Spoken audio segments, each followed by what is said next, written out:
Hi, இன்றைக்கி வந்து micro green போட்டு டே 2. நம்ம இந்த மினி விலாகில் வந்து நம்ம மைக்ரோ க்ரீனில் எப்படி வளர்ந்துருக்கு, நம்ம விதையெல்லாம் எப்படி முளைச்சிருக்குன்னு பார்க்கலாம். நம்ம வந்து இதை ஓப்பன் பண்ணி ஒரு விதையை போட்டு அது முளைக்குதான்னு பார்க்குறது ஒரு ஹாப்பினஸ் இருக்குது. அதில் வேறு லெவலில் இருக்கும். எல்லாருமே கண்டிப்பாக அதை ஃபீல் பண்ணணுன்னு நான் நினைக்கிறேன்.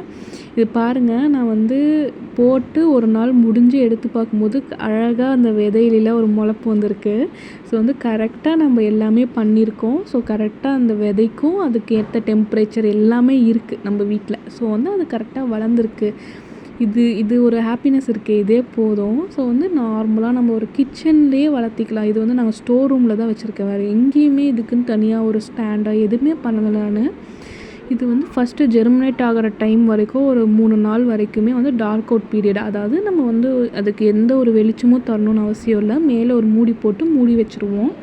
அவ்வளோதான். அது அழகாக முளைச்சி நமக்கு வந்து முளைப்பு வந்துடும். அதுக்கப்புறம் தான் நம்ம வந்து அதை எடுத்து சூரிய ஒளியில் வைப்போம், வெளியே வைப்போம். சூரிய ஒளியே தேவை கிடையாது. அதுக்கு ஒரு ஷேடு இருந்தால் போதும். அதுக்கப்புறம் நம்ம அழகாக 2 ட்ரூ லீஃப் விடும். அந்த லீஃபை வெட்டி நம்ம சாப்பிட்ருவோம். ஈஸியாக இருக்குல்ல இந்த ப்ராசஸ்ஸு. இது ரொம்ப ஹெல்த்தியும் கூட. இது வந்து நம்ம ப்ராசஸ் பண்ணுறதை தாண்டி இதில் இருக்க ஹெல்த் பெனிஃபிட்ஸ் தான் தெரிஞ்சுக்கிட்டோன்னா கண்டிப்பாக இதை நம்ம க்ரோ பண்ணி அவன் வீட்டில் இது பார்த்திங்கன்னா 1-2 வாரத்துலேயே வளர்ந்துடும். நமக்கு நிறையா தண்ணி தேவைப்படாது, நிறையா மெயின்டெனன்ஸ் தேவைப்படாது.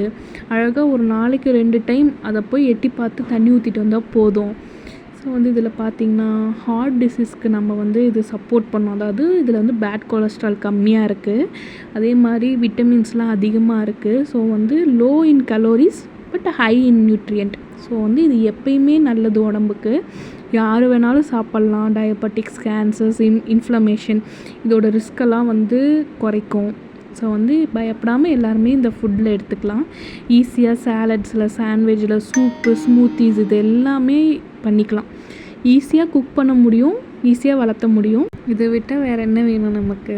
ஒரு காலத்துலலாம் நம்ம அம்மா என்ன சாப்பிட்டாங்க, நம்ம அப்பா என்ன சாப்பிட்டாங்க, நம்ம தாத்தா பாட்டிலாம் என்ன சாப்பிட்டாங்க, அதையே நம்ம ஃபாலோ பண்ணால் போதும்லாம் இருந்தோம். பட் இப்போ வந்து அப்படி கிடையாது. நம்ம பாடி வெயிட்டுக்கு நமக்கு எவ்வளோ நியூட்ரியன்ட் வேணும், நமக்கு எந்த அளவுக்கு கேலோரிஸ் வேணும், நமக்கு எந்த அளவுக்கு கார்போஹைட்ரேட்ஸ்லாம் வேணும்னு பார்த்து சாப்பிட்றோம். ஸோ வந்து கண்டிப்பாக இந்த மாதிரி டைமில் நம்ம இந்த மாதிரி ஹெல்த்தியான விஷயத்தை இன்க்ளூட் பண்ணிக்கிறது ரொம்ப நல்லதுன்னு நினைக்கிறேன். உங்களுக்கு இதை பற்றி வீடியோஸ் வேணால் சொல்லுங்கள். டெய்லி அப்டேட் பண்ணுறேன். பாய்.